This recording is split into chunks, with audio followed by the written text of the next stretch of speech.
Journal क्या होता है, जर्नलाइजिंग क्या होता है, कैसे हम लोग जर्नल में रिकॉर्ड करते हैं, क्रोनोलॉजिकल ऑर्डर किसे बोला जाता है, जर्नल के कितने कॉलम्स होते हैं, जर्नल का फीचर क्या है, उसका लिमिटेशन क्या है। ठीक।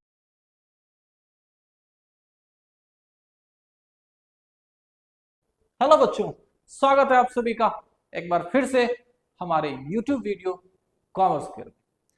और आज हम लोग क्लास 11th के बच्चों के लिए एक एक्सप्लेनेशन वीडियो लेकर आए हुए हैं। ठीक है, ये ऑब्जेक्टिव पर ये वीडियो नहीं है। इस चैप्टर में हम लोग पूरा पूरा जर्नल को हम लोग पढ़ने वाले हैं। ठीक है, जो जर्नल नाम का आपका चैप्टर है उस चैप्टर को आज हम लोग डिस्कस करने वाले हैं। जर्नल क्या होता है, जर्नलाइजिंग क्या होता है, कैसे हम लोग जर्नल में रिकॉर्ड करते हैं, क्रोनोलॉजिकल ऑर्डर किसे बोला जाता है, जर्नल के कितने कॉलम्स होते हैं, जर्नल का फीचर क्या है, उसका लिमिटेशन क्या है। ठीक है, इन सारे टॉपिक को आज हम लोग इस चैप्टर में पढ़ने वाले हैं। भाई मेरे, आप सभी इस वीडियो को स्किप मत करना। ठीक है, क्योंकि अब देखो, ऐसा तो नहीं है ना कि कोई भी ऐसा काम हो, कोई भी ऐसा रिजल्ट हो जो हम लोगों को बिना टाइम इन्वेस्ट किए हुए मिलता है। ठीक है, यहाँ तो आप टाइम वेस्ट नहीं कर रहे हो ना, यहाँ आप टाइम अपना इन्वेस्ट कर रहे हो, क्योंकि यहाँ आप कुछ ना कुछ सीखोगे अभी। ठीक है, तो आपको इस वीडियो को स्किप नहीं करना है। ठीक है, क्योंकि आप लोग यहाँ कुछ अभी सीखोगे। और हम लोग अभी कौन से चैप्टर को पढ़ने वाले हैं, चैप्टर का नाम क्या है भाई मेरे। ठीक है, चैप्टर का नाम क्या है, जर्नल। चैप्टर का नाम क्या है, जर्नल। इसको और भी हम लोग नामों से जानते हैं, और वो क्या है, books of original entry, books of original entry. ठीक है, हम लोग स्टार्ट करते हैं बिना टाइम को वेस्ट किए जर्नल नाम के चैप्टर को। जर्नल हम लोग अभी पढ़ने वाले हैं, इसका दूसरा नाम है books of original entry.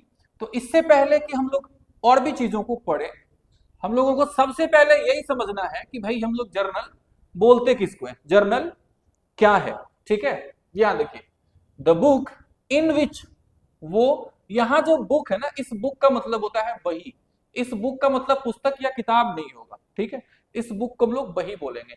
In which, जिसमें the transaction is recorded for the first time, यानी जर्नल वो बुक है, वो बही है, वो बुक्स ऑफ अकाउंट है जिसमें हम लोग ट्रांजेक्शंस को फर्स्ट टाइम लिखते हैं, ट्रांजेक्शन को पहली बार हम लोग रिकॉर्ड करते हैं, इज कॉल्ड जर्नल और बुक ऑफ ओरिजिनल एंट्री।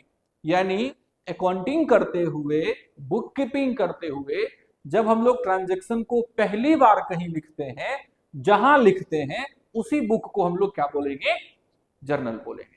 ठीक है, जर्नल बोलेंगे। अब आगे जर्नल के बारे में और भी थोड़ा है। Journal is a book of prime entry. Journal को हम लोग books of prime entry, prime entry कहने का मतलब हो गया यहाँ पे प्राइमरी, यानी फर्स्ट टाइम लिखना, और बुक ऑफ ओरिजिनल एंट्री भी कहा जाता है, इन विच, जिसमें transactions are first recorded in chronological order, जिसमें हम लोग हमारे ट्रांजेक्शन को कैसे लिखते हैं, क्रोनोलॉजिकल ऑर्डर में हम लोग लिखते हैं। अच्छा, इस क्रोनोलॉजिकल ऑर्डर का मतलब होता है, अगर आप इसको शॉर्टकट में समझना चाहो तो इसको हम लोग बोलेंगे ट्रांजेक्शंस को डेट वाइज रिकॉर्ड करना। कैसे, डेट वाइज रिकॉर्ड करना ट्रांजेक्शन को। इसका मतलब है कि आज के दिन में जो भी लेन देन हुआ है, जो भी ट्रांजेक्शन हुआ है, उसको हम लोग आज के डेट पे रिकॉर्ड करेंगे, और इन फ्यूचर जब हम लोग किसी दूसरे डेट पर ट्रांजेक्शन को करेंगे, पहले हमारा ट्रांजेक्शन टेक प्लेस होगा, तो फिर हम लोग उसी दिन के डेट को वहां पर रिकॉर्ड करेंगे। आगे है the book of original entry. The book of original entry क्यों बोलते हैं इसको हम लोग, this sequence causes the journal to be called the book of original entry. ये जो सीक्वेंस है इसका, कि हम लोग सारे चीजों को उसी डेट पर लिखेंगे जिस दिन वो हुआ है, और सारे चीजों को फर्स्ट टाइम हम लोग इसमें लिखते हैं, तो इस वजह से इसको हम लोग इसके एक और नाम से भी जानते हैं, और वो क्या है, book of original entry. Book of original entry यहां पर था, हम लोगों ने देखा हुआ था, जर्नल को ही हम लोग बोलते हैं बुक ऑफ ओरिजिनल एंट्री। ठीक है, नेक्स्ट टॉपिक है हमारा टाइप ऑफ जर्नल एंट्रीज। ठीक है, दरअसल जर्नल के अंदर जब हम लोग ट्रांजेक्शंस को रिकॉर्ड करते हैं, और एंट्रीज पास करते हैं, एंट्री पास करते हैं, रिकॉर्ड करते हैं चीजों को, तो हम लोग उसको बोलते हैं जर्नल एंट्रीज। ठीक है, जो रिकॉर्ड करके जो लिखते हैं उसको क्या बोलते हैं हम लोग, जर्नल एंट्रीज। तो अब इस जर्नल एंट्री के टाइप्स कितने हैं? सबसे पहले है भाई सिंपल जर्नल एंट्री। कौन सा? Simple journal entry. और दूसरा क्या है? Compound journal entry. तो सिंपल जर्नल एंट्री हम लोग उसे कहते हैं जिसमें दो अकाउंट इन्वॉल्व हुआ है। कितने अकाउंट? दो अकाउंट इन्वॉल्व हुआ है। और कंपाउंड जर्नल एंट्री हम लोग उसे कहते हैं जिसमें मोर देन 2 अकाउंट्स जो है वो इन्वॉल्व हुआ है, मोर देन 2 अकाउंट इन्वॉल्व हुआ है। तो अगर 2 अकाउंट इन्वॉल्व हुआ, नाम क्या देंगे उसको हम लोग? Simple journal entry. 2 से ज्यादा अकाउंट इन्वॉल्व हुआ, नाम क्या देंगे हम लोग उसे? Compound journal entry. ठीक है, पहले किसके बारे में? सिंपल जर्नल एंट्री के बारे में।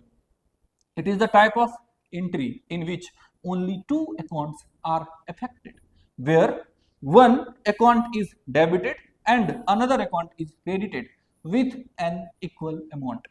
जिसमें एक अकाउंट को हम लोग डेबिट करते हैं और उसी सेम अमाउंट के साथ हम लोग किसी दूसरे अकाउंट को क्रेडिट करते हैं, किसी दूसरे अकाउंट को हम लोग क्रेडिट करते हैं। यहां एक एग्जांपल अगर हम लोग समझ लें कि सिंपल जर्नल एंट्री का जो एग्जांपल है वो हम लोग यहां पर समझ लेते हैं, फिर हम लोग आगे बढ़ जाएंगे। ठीक है, तो सबसे पहले है अभी किसके बारे में? Simple journal entry. ये कैसा दिखेगा ये आप लोग एक बार देख लीजिए। ठीक है, जैसे हम लोग लिखे एक एंट्री में बैंक अकाउंट डेबिटेड। अब कैसे कैसे लिखते हैं ये बाद में। ठीक है, ये अकाउंट कैसे इन्वॉल्व हुआ दो ये हम आपको दिखा रहे हैं। ठीक है, ये एक एग्जांपल है bank account debited to cash, जिसमें 2 अकाउंट है, एक बैंक और दूसरा कैश।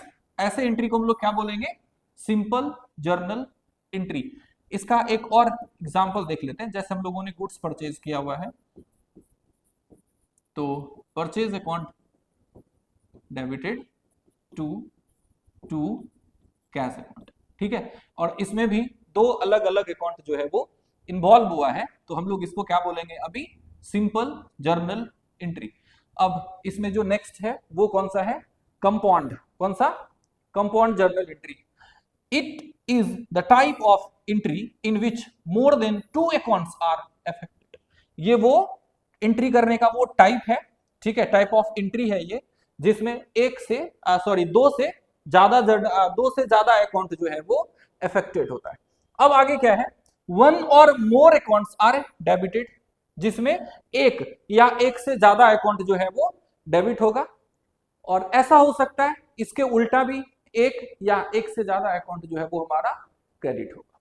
ठीक है, या तो डेबिट में एक से ज्यादा या फिर क्रेडिट में एक से ज्यादा। लेकिन जब हम लोग ऐड करेंगे ना अमाउंट्स को, डेबिट और क्रेडिट के, तो वो दोनों क्या हो जाएगा? इक्वल होगा। डेबिट साइड का जो अमाउंट होगा और क्रेडिट साइड का जो अमाउंट होगा वो क्या होगा? इक्वल होगा। ठीक है, आगे बढ़ते हैं हम लोग। इसके भी कुछ एग्जांपल को अभी हम लोग पहले देख ले, फिर हम लोग नेक्स्ट पेज पर और आगे बढ़ जाएंगे हम लोग। ठीक है,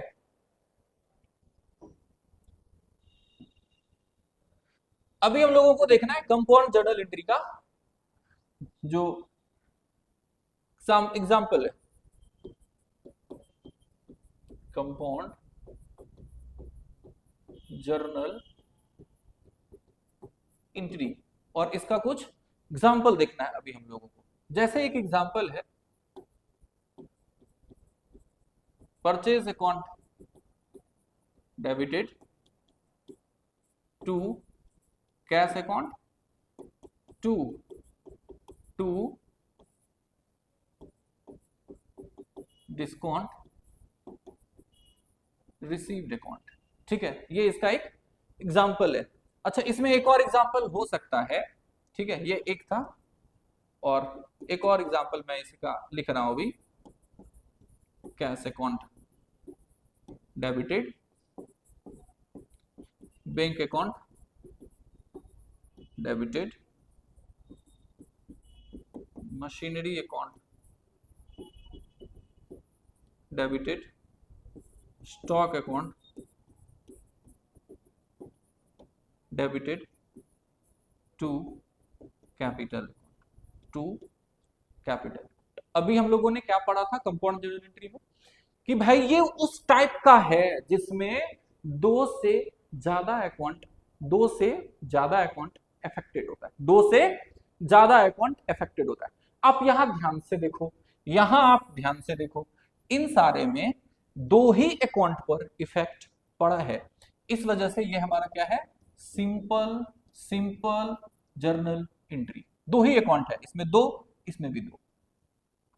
यहां आप देखो 3 है, यानी मोर देन 2 हो गया, और इसमें कुल मिलाकर 5 हैं, तो ये भी मोर देन 2 हो गया। अब इस वजह से हम लोग इसको क्या बोलेंगे, compound journal entry, compound journal entry.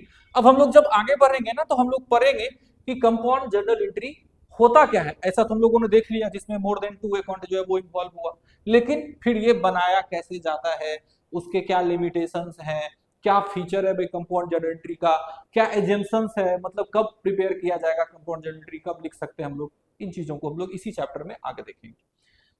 अभी हमारा टॉपिक है भाई फीचर्स ऑफ जर्नल, जर्नल की विशेषताएं, ठीक है, जर्नल की विशेषताएं, मतलब क्यों हम लोग जर्नल क्यों प्रिपेयर करेंगे, ये हमारे लिए कहां तक इंपॉर्टेंस रखता है।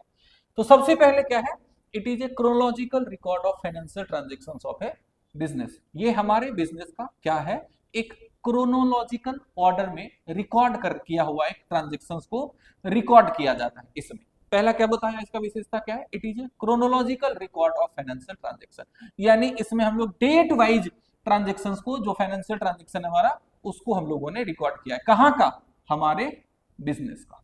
सेकंड क्या है, it is a book of original entry which record all the details of a transaction from various source documents. ठीक है, सबसे पहले इसमें हम लोग डेट वाइज लिखते थे। दूसरा क्या है कि इसको हम लोग, it is a book of original entry, हम लोग जान रहे हैं कि जर्नल को हम लोग ओरिजिनल एंट्री भी बोलते हैं।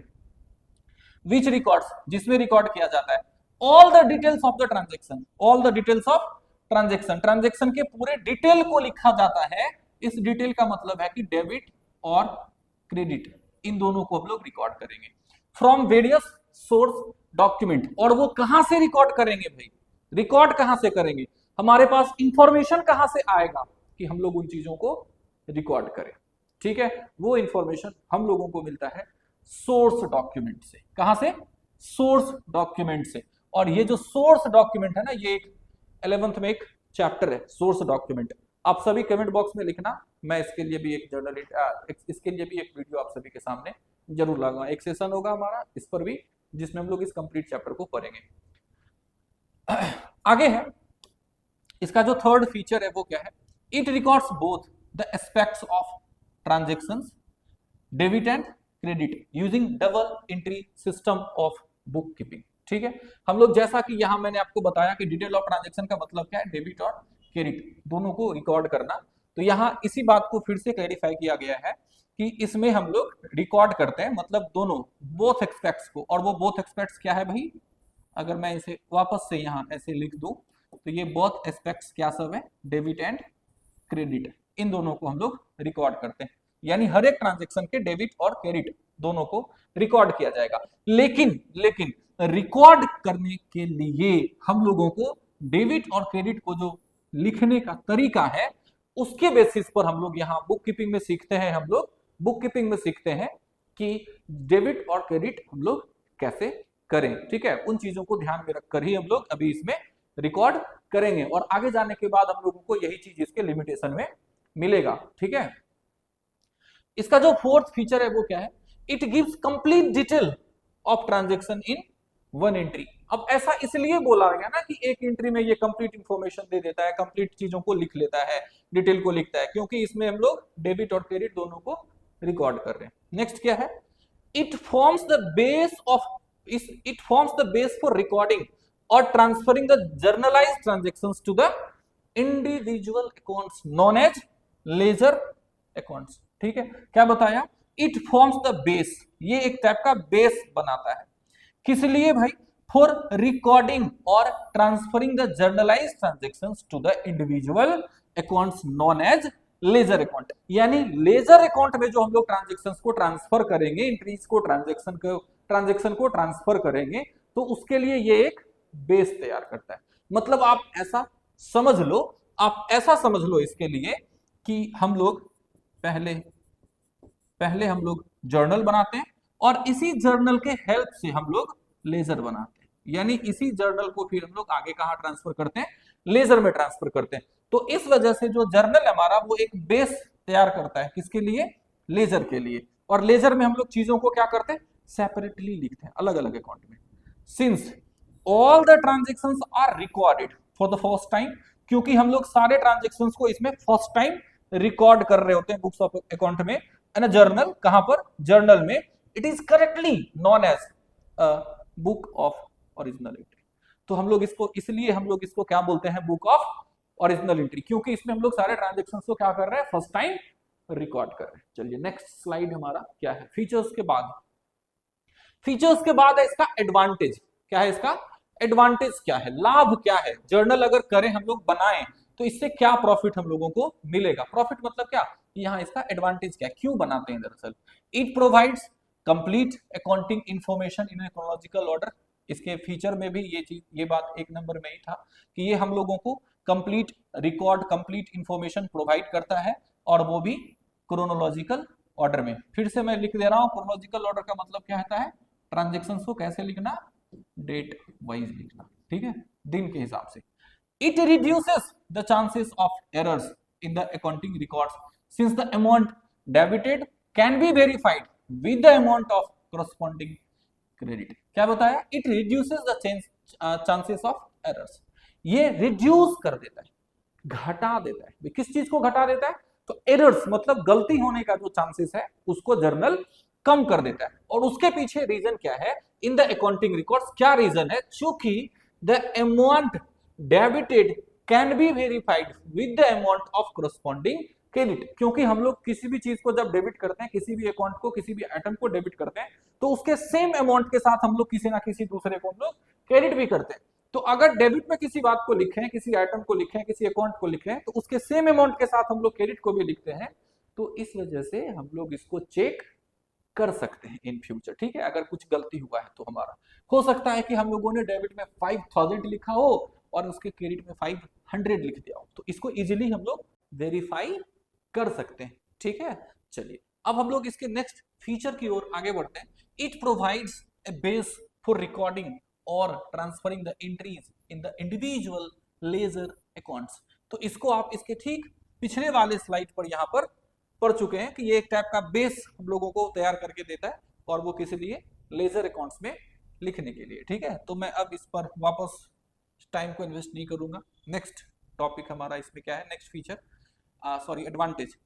It helps in locating the errors in case of disagreement of trial balance. Disagreement of trial balance यानी अगर हमारा ट्रायल बैलेंस मिलान नहीं हो, ट्रायल बैलेंस दोनों एग्री नहीं हो, मतलब दोनों साइड ट्रायल बैलेंस का डेबिट और क्रेडिट अमाउंट इक्वल नहीं हो, तो ये हम लोगों को उसको वेरीफाई करने में, हम लोगों को उस प्रॉब्लम को, उस एरर को लोकेट करने में हम लोगों को हेल्प करता है, ठीक है, जर्नल। नेक्स्ट एडवांटेज और आखिरी है, it provides with the description of transaction that has been recorded that helps in identify reason for the record। यानी इसमें हम लोग उस ट्रांजेक्शन को रिकॉर्ड करने के रीजन को भी लिख देते हैं कि क्यों हम लोगों ने ऐसा लिखा है, जर्नलाइज जो हम लोगों ने किया उसको क्यों ऐसे लिखे हैं हम लोग, ये भी हम लोग इसमें लिख देते हैं, और हम लोग इसको नरेशन बोलते हैं, ठीक है। अब आगे आप लोग तुरंत अभी जानने वाले हो कि नरेशन हम लोग किसे कहते हैं, क्योंकि हम लोग नरेशन लिखते हैं और उस नरेशन में हम लोग लिख देते हैं उस ट्रांजैक्शन के डिस्क्रिप्शन को, ठीक है। मतलब पूरा एनालिसिस कर देते हैं हम लोग उसमें कि उस जर्नल को ऐसा क्यों किया गया, लेन देन क्या रहा होगा, ट्रांजैक्शन क्या रहा होगा, ठीक है, ऐसा हम लोग उसमें लिख देते हैं। चलिए नेक्स्ट टॉपिक है हमारा, अब भाई दुनिया का ऐसा कोई चीज है ही नहीं जिसमें कुछ लिमिटेशन ना हो, यानी हर चीज है जिसमें उसका कुछ ना कुछ लिमिटेशन तो अवश्य ही है। तो अभी भाई जर्नल के लिमिटेशंस क्या है, किसके, जर्नल के लिमिटेशंस क्या है। पहले है as the numbers of transactions in a business are large, यानी जब ट्रांजैक्शन क्या हो बिजनेस का बहुत ज्यादा होने लगे, मतलब वो बिजनेस बहुत बड़ा हो, ट्रांजैक्शन उसमें बहुत ज्यादा होने लगे, तो उस सिचुएशन में journal becomes bulky and therefore is not suitable in case of such large volume of transaction. तो उस टाइम में जर्नल रिकॉर्ड करना हमारे लिए सही नहीं होगा, सुटेबल नहीं होगा, क्योंकि सारे चीजों को पहले जर्नल में लिखना, फिर उन सारे चीजों को लेजर में लिखना, वो बहुत ना एकदम उबाऊ काम हो जाएगा, वो एकदम ठीक नहीं लगेगा वो हम लोगों को। ठीक है, मतलब एक ही चीजों को, सारे चीजों को दो दो बार रिकॉर्ड करना, दो दो बार रिकॉर्ड करना, पहले जर्नल में, फिर लेजर में, फिर जर्नल, फिर लेजर, तो ये बड़ा दिक्कत वाली बात है, ये सुटेबल नहीं होगा। आगे क्या करते हैं हम लोग, इसके लिए भी कुछ सॉल्यूशन है भाई, तो दिक्कत वाली काम तो नहीं करेंगे, जो गलत होगा वो तो नहीं कर पाएंगे हम लोग, तो इसके लिए भी कुछ सॉल्यूशन है, आगे जाके पढ़ेंगे। It is considered as a difficult process as a recording of journal entries requires proper identification of accounts and correct compliance of the accounting concept are and conventions। ठीक है भाई, इसको हम लोग उतना आसान प्रोसेस नहीं मानते हैं, क्योंकि ये दरअसल एक डिफिकल्ट प्रोसेस है रिकॉर्ड करना जर्नल में, और इसके लिए ऐसा हम लोग बोल सकते हैं इसलिए क्योंकि इसके लिए जितने सारे जर्नल एंट्रीज हैं उन सभी का हम लोगों को अच्छे से और प्रॉपरली आइडेंटिफिकेशन करना, किस चीज का भाई, अकाउंट्स का, ये आना चाहिए। और साथ ही साथ जो करेक्ट कॉम्प्लियंस होगा किस चीज का, अकाउंटिंग कंसेप्ट और कन्वेंशंस का, ये हम लोगों को आना चाहिए। मतलब अकाउंटिंग का कंसेप्ट भी आना चाहिए, और हम लोगों को ये भी आना चाहिए कि भाई कौन से ट्रांजेक्शन में किस अकाउंट पर कौन से चीजों पर इफेक्ट पड़ा है, कौन से आइटम पर इफेक्ट पड़ा है, कौन सा आइटम बढ़ा, कौन सा आइटम घटा।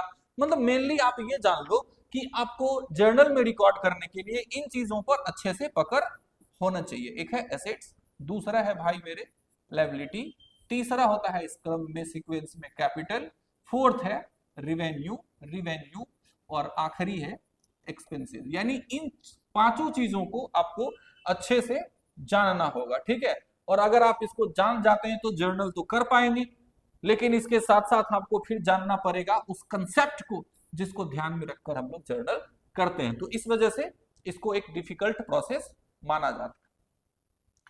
नेक्स्ट लिमिटेशन है भाई, cash transactions are usually recorded in a separate book called cash book, those transactions are not recorded in journal.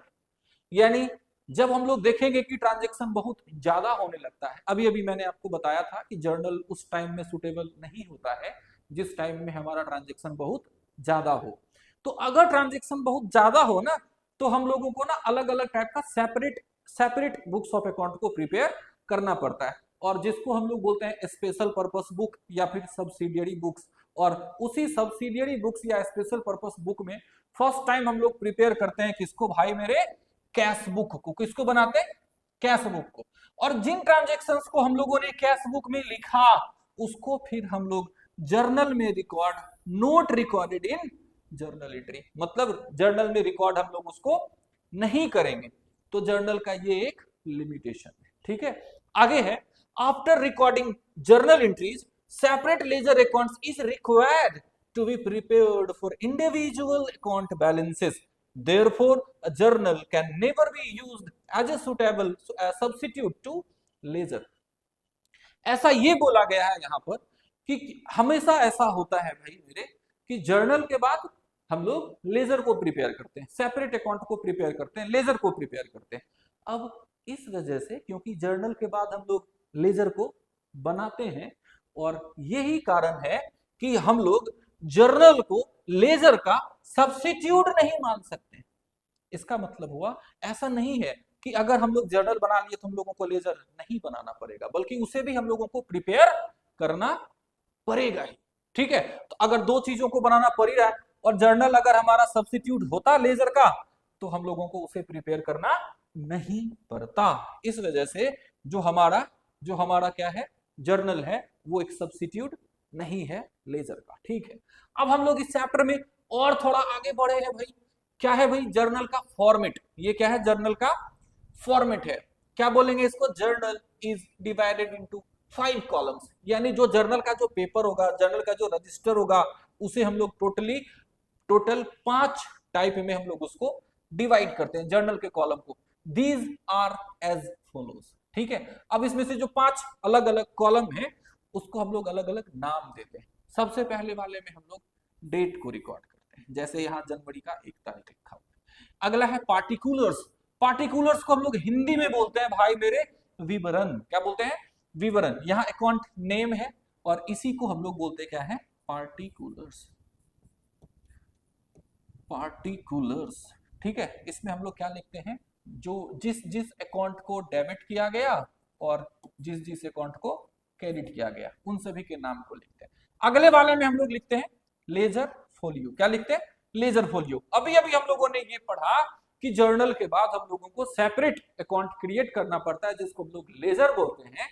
तो भाई जर्नल जो आज के डेट पर हुआ है और लेजर जो कभी फ्यूचर में बनाया जाएगा, तो हम लोगों को लिखना पड़ेगा ना कि इसका जर्नल कहाँ था, ये कहाँ से आया हुआ है, ठीक है। ये जो एंट्री है लेजर में, वो जर्नल के कौन से पेज नंबर में लिखा हुआ है, ये हम लोगों को लिखना पड़ता है लेजर में। और जर्नल में लिखते हैं कि भाई आज जो जर्नल किए हुए हैं उसका फलाना पेज में जो है वो कोई एक सेपरेट स्पेशल कोई पेज होगा जिसमें हम लोगों ने इसका लेजर प्रिपेयर किया है। तो जर्नल में लेजर के पेज नंबर को और लेजर में जर्नल के पेज नंबर को हम लोग ये लिखते हैं। तो ये पेज नंबर के लिए है। इसके बाद है डेबिट अमाउंट। जिस अकाउंट को यहाँ हम लोगों ने डेबिट किया है उसके अमाउंट को हम लोग यहाँ लिखेंगे, और जिस अकाउंट को सॉरी हम लोगों ने यहाँ क्या किया? क्रेडिट किया है, उसके अमाउंट को हम लोग यहाँ पर रिकॉर्ड करेंगे। और ये दोनों हमेशा आपस में बराबर होगा, ठीक है।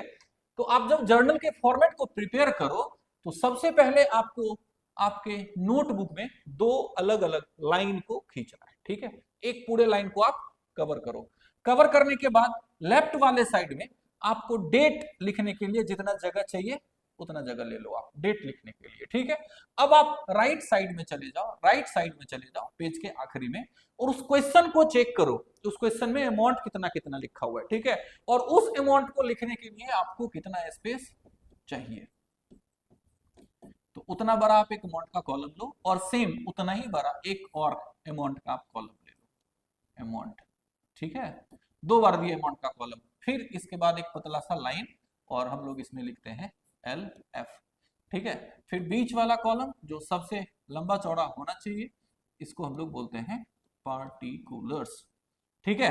तो इस तरीके से आपको अकाउंट का जर्नल का जो फॉर्मेट है वो प्रिपेयर करना है।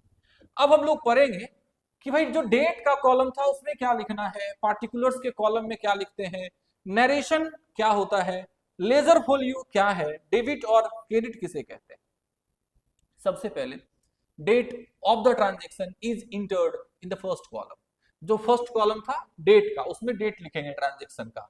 This date is entered only once unless and until there is a change in the date of transaction, it should be entered in a proper sequence।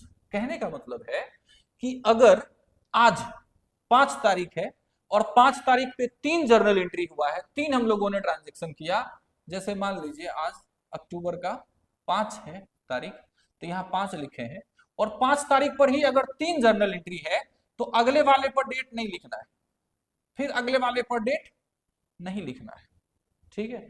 हाँ, लेकिन अगर ऐसा हो कि 5 तारीख के बाद तुरंत डेट बदल जाए तो यहां फिर हम लोग आगे क्या करेंगे, 6 तारीख लिख के फिर आगे हम लोग ट्रांजेक्शन को रिकॉर्ड करेंगे, ठीक है। चलिए नेक्स्ट है हमारा पार्टिकुलर्स का column. Each business transaction has 2 accounts, debit and credit. यानी जितने सारे ट्रांजेक्शन होते हैं उसमें 2 अकाउंट कम से कम इफेक्टेड होता है, और एक क्या है डेबिट और दूसरा क्या है credit. In the first line of the particular column, name of the debit account is written along with word debit at the end। यहां आप देखें थोड़ा सा, ये जो फर्स्ट है जहां पर हम लोग डेबिट वाले अमाउंट को लिखते हैं, तो एट द एंड हम लोग इसके साथ साथ यहां पर क्या लिखते हैं, डेबिट लिख देते हैं शॉर्ट फॉर्म में, ठीक है। यहां हम लोगों ने इसको डेबिट लिख दिया शॉर्ट फॉर्म में, ठीक है। यही चीज वो लाइन अभी हम लोगों को बता रहा है कि जिस कॉलम को, जिस अकाउंट को हम लोगों ने डेबिट किया उसके सामने क्या लिखना है, डेबिट लिखना है एट द एंड में। In the second line start with the word to and after some space from the margin the name of the credit account is written. आप ध्यान से देखो ना इन चीजों को, तो आपका जर्नल कभी गलत नहीं होगा। ठीक है, आपका जर्नल का फॉर्मेट कभी गलत नहीं होगा। देखिए क्या लिख रहा है ना कि जब हम लोग डेबिट वाले साइड में लिख लिए, डेबिट वाले चीजों को लिख लिए, तो क्रेडिट वाले अकाउंट को लिखने के पहले आपको थोड़ा सा राइट साइड आना है, राइट साइड आना है, ये मार्जिन आपको देना है, ये मार्जिन आपको देना है। और ये मार्जिन आप दे सकते हैं या तो 2 कैरेक्टर का या फिर 3 कैरेक्टर का। ठीक है, ये देने के बाद आपको पहले लिखना है यहां पर नीचे 2, और 2 लिखने के बाद जिस भी किसी अकाउंट को हम लोगों ने क्रेडिट किया है उसका नाम लिखना है हम लोगों को। जिस अकाउंट को हम लोगों ने क्रेडिट किया उसका नाम लिखना है। कब लिखना है भाई? मार्जिन दिए पहले, मार्जिन देने के बाद 2 लिखे और फिर जो इस अकाउंट को क्रेडिट किया उसका नाम लिखे। आखिरी क्या है भाई? नरेशन। इसमें क्या है अगला? अब जो लिखेंगे वो नरेशन है। हम लोगों ने अभी अभी फीचर में पढ़ा था कि जर्नल हम लोगों को कंप्लीट इंफॉर्मेशन देता है और उसी इंफॉर्मेशन में हम लोग उस ट्रांजेक्शन के डिस्क्रिप्शन को भी लिखते हैं और वो उसी डिस्क्रिप्शन को हम लोग बोलते हैं भाई नरेशन। क्या बोलते हैं? नरेशन बोलते हैं। Explanation of the transaction is provided with in the brackets after each journal entry is called narration. यानी सारे जर्नल एंट्री के बाद हम लोगों को लिखना पड़ता है नरेशन। जर्नल एंट्री के बाद हम लोगों को क्या लिखना पड़ता है? नरेशन लिखना पड़ता है। जैसे मान लीजिए यहाँ एक ट्रांजेक्शन हम लोग रिकॉर्ड करते हैं, जर्नल एंट्री रिकॉर्ड करते हैं, कैश अकाउंट को डेबिट किए टू बैंक अकाउंट लिख दी, cash account debited to bank account. ये कैसे लिखा गया, क्या लिखा है, ये अभी आप छोड़ दीजिए, बस आप लिखने के सीक्वेंस को देखिए कि कैसे लिखे। अब नरेशन को लिखने के पहले हम लोग बीइंग या फॉर को लिखते हैं, बीइंग या फॉर को लिखते हैं। और अभी मैंने मन में सोच लिया था कि भाई मैंने बिजनेस में हमारे बैंक अकाउंट में से पैसा विथड्रॉ किया अपने बिजनेस के लिए। ठीक है, तो अब इसी के नरेशन को हम लोगों को अभी यहाँ पर लिखना है। जैसे ट्रांजेक्शन क्या हुआ भाई कि हम लोगों ने बैंक से पैसा निकाला, बस इसी को हम लोगों को यहाँ शॉर्टकट में लिख देना है, बीइंग या for cash withdraw from bank. बस शॉर्टकट में लिख दिए, ब्रैकेट बंद किए और नीचे से हम लोग इसको कॉलम को यहाँ कंप्लीट कर दिए एक लाइन देकर। और ये लाइन केवल आप देखो पार्टिकुलर्स वाले कॉलम में है, केवल पार्टिकुलर्स, ना तो डेट तरफ जाना है ना ही एलएफ को क्रॉस करते हुए अमाउंट में जाना है। ठीक है, नेक्स्ट नरेशन के बाद क्या है भाई? Ledger folio. तो लेजर फोलियो को तो मैंने आप लोगों को अभी तुरंत बताया कि जर्नल से हम लोग लेजर प्रिपेयर करते हैं, तो इस वजह से लेजर के पेज नंबर को हम लोग जर्नल में रिकॉर्ड करते हैं और जर्नल के पेज नंबर को हम लोग लेजर में रिकॉर्ड करते हैं। नेक्स्ट क्या है भाई? डेबिट और क्रेडिट। क्या बताया? The amount of the account being debited is written in this column और the amount of the account being credited is written in this column. यानी जिस अकाउंट को हम लोगों ने यहाँ डेबिट किया, जैसे देखिए कैश अकाउंट डेबिट लिखे, तो अब हम अगर हम लोग इसको डेबिट, इसके सामने ऊपर डेबिट और इसके सामने ऊपर क्रेडिट, ये अभी सी कम और ई ज्यादा दिक्कत है, तो डेबिट और क्रेडिट ऐसा है भाई। कैश को अगर हम लोगों ने डेबिट किया, अगर बिजनेस में से सॉरी बैंक अकाउंट में से हम लोगों ने 500 विथड्रॉ किया, तो यहाँ 500 डेबिट वाले कॉलम में लिखेंगे क्योंकि ये डेबिट है, इसके सामने डेबिट भी लिख दिए। ये क्रेडिट है, हमारा बैंक अकाउंट क्रेडिट है, तो इसके सामने क्रेडिट वाले कॉलम में भी हम लोग सेम अमाउंट लिखेंगे, क्योंकि अगर हम लोगों ने बैंक से 500 निकाला तो कैश 500 आया और हमारा बैंक अकाउंट 500 रुपए से डिक्रीज हो गया, तो ये डेबिट था और क्रेडिट के बैंक कॉलम में हम लोग चीजों को रिकॉर्ड करते हैं। नेक्स्ट आता है हमारा भाई जो जर्नलाइज किया गया है, जिस ट्रांजेक्शन को हम लोग जब जर्नल में लिखे तो इस प्रोसेस को हम लोग बोलते हैं जर्नलाइजिंग। अब आगे है स्टेप्स इन जर्नलाइजिंग, यानी जब जर्नल आपको करना हो, जब जर्नलाइज आप करते हो तो उसके पीछे क्या सब स्टेप्स हैं, आपको कैसे जर्नलाइज करना चाहिए, क्या क्या सीक्वेंस है उसका, वो आपको ध्यान में रखना होगा। सबसे पहले है भाई मेरे the process of analysing all the business transaction of debit and credit and recording them in the journal is called journalizing। क्या बोला? The process of analyzing all the business transaction। जब हम लोग सारे बिजनेस ट्रांजेक्शन को क्या करते हैं भाई? एनालिसिस करते हैं। तो उस प्रोसेस जिसमें हम लोग डेबिट एंड क्रेडिट दोनों को रिकॉर्ड करते हैं, कहां पर? जर्नल में। तो इस पूरे प्रोसेस को हम लोग क्या बोलते हैं? Journalizing. Following are the steps to be followed journalizing the transaction. यानी ट्रांजेक्शन को एनालाइज करना, उसके डेबिट और क्रेडिट को रिकॉर्ड करना जर्नल में, इस पूरे प्रोसेस को हम लोग क्या बोलेंगे, जर्नलाइजिंग बोलेंगे। ठीक है, और जर्नलाइजिंग के ही स्टेप्स को अभी हम लोग पढ़ने वाले हैं। ठीक है, कि जर्नल करने के लिए क्या सब करना पड़ेगा। सबसे पहले है determine the two accounts involved in the transaction. सबसे पहले हम लोगों को इन दोनों अकाउंट्स को फाइंड करना पड़ेगा कि भाई हम लोग लिखेंगे किसे लिखना है, हम लोगों को किसे हम लोगों को लिखना है, किसको किसको हम लोगों को लिखना है, कौन से दो अकाउंट पर इफेक्ट पड़ा, सबसे पहले इन चीजों को खोजना है हम लोगों को। ठीक है, चलिए सेकेंड स्टेप क्या है भाई, classify the accounts into assets, liabilities, capital, expenses and income. यहां से आप देखो अकाउंट को क्लासिफाई किया गया है 5 टाइप में, 1 2 3 4 और 5। Asset, liabilities, capital, revenue, sorry expenses और इनकम या रिवेन्यू। तो हम लोगों को ना जब हम लोग ये ढूंढ लेंगे कि भाई ये फलना फलना अलग अलग कितने अकाउंट इन्वॉल्व हुए हैं, 2, तो ये दोनों अकाउंट का जो नेचर है वो क्या है, मतलब इसमें से कौन सा कैश है, कौन इसमें लायबिलिटी है, कौन रिवेन्यू है, कौन एक्सपेंसेस है, कौन सा कैपिटल है, इसके नेचर को हम लोगों को फाइंड करना होगा। नेचर को इसलिए क्योंकि नेचर को फाइंड कर लेने के बाद ही हम लोग उस पर rules of debit and credit का जो हमारा रूल है उसको हम लोग अप्लाई कर पाएंगे। क्या बताया, अप्लाई द रूल्स।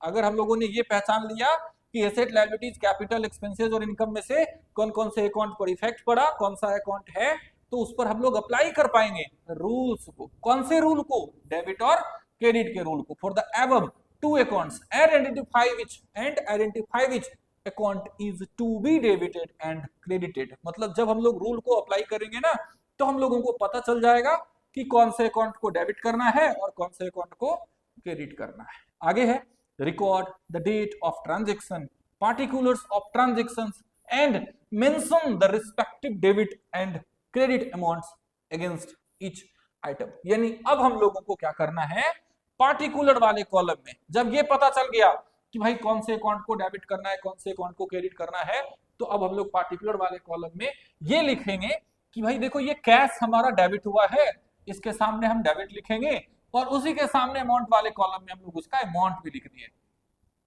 आगे देखना है कौन से अकाउंट हम लोगों ने क्रेडिट किया, क्रेडिट के पहले 2 लिखे और इसके सामने हम लोग यहाँ क्रेडिट नहीं लिखते हैं, बल्कि ये जो 2 है ना यही इंडिकेट करता है कि ये हमारा क्रेडिट अकाउंट है, और इसके सामने क्रेडिट वाले साइड में अमाउंट में हम लोग 500 यानी कि उसका अमाउंट लिख देंगे।